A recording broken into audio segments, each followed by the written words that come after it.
we're going to move to Gloria Neumeier, who will be teaching Monday mornings, Modernizing India, A Search for Unity.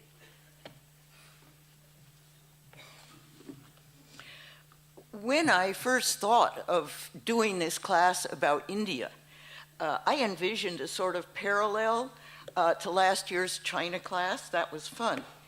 I thought some history, the amazing economic developments of the 21st century, and maybe an attempt at giving a picture of what life is like there now.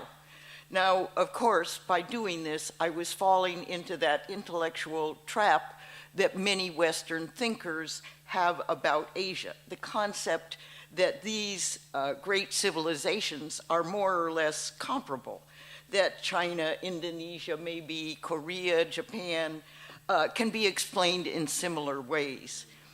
I must say the only similarity is that I am an outsider in both these places, and I'm trying to explain a society that's not my own with humility and respect.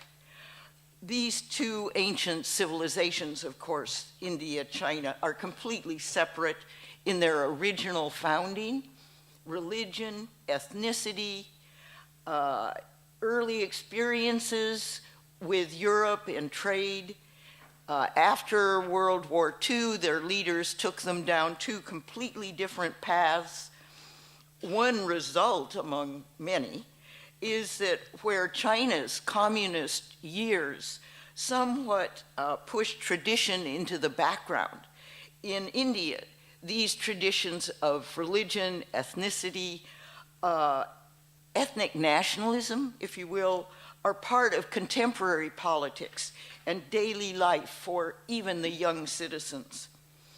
I taught this winter in a girls' secondary school in an industrial port city down in Tamil Nadu, that's in the south, opposite Sri Lanka. There were 3,000 girls in this school.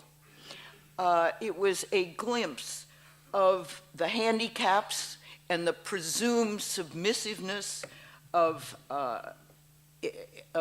women, the gender gap that still exists.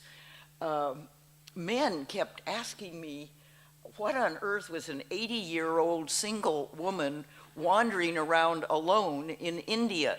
Didn't I have sons?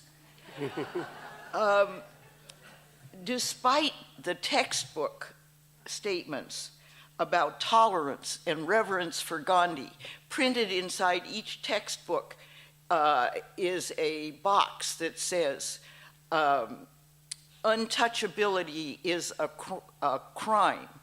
And underneath that is a student pledge about not taking up violence in the name of religion.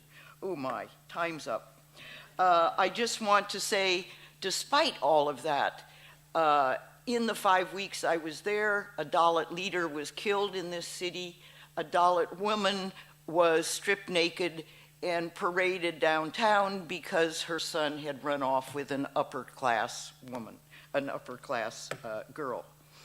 I was an outsider, but it seemed to me this place was a microcosm of the tensions in the rest of the country. So this class will be about the Indian past, of course, a fascinating story in itself, but it will be connected to present issues. Differences play out in contemporary politics. The central government is becoming less and less functional. And this, of course, affects that much touted economic growth, which was slated to bring this largest democracy in the world out of poverty. It's a pretty interesting story. I hope you'll come. Great. Thank you, Gloria.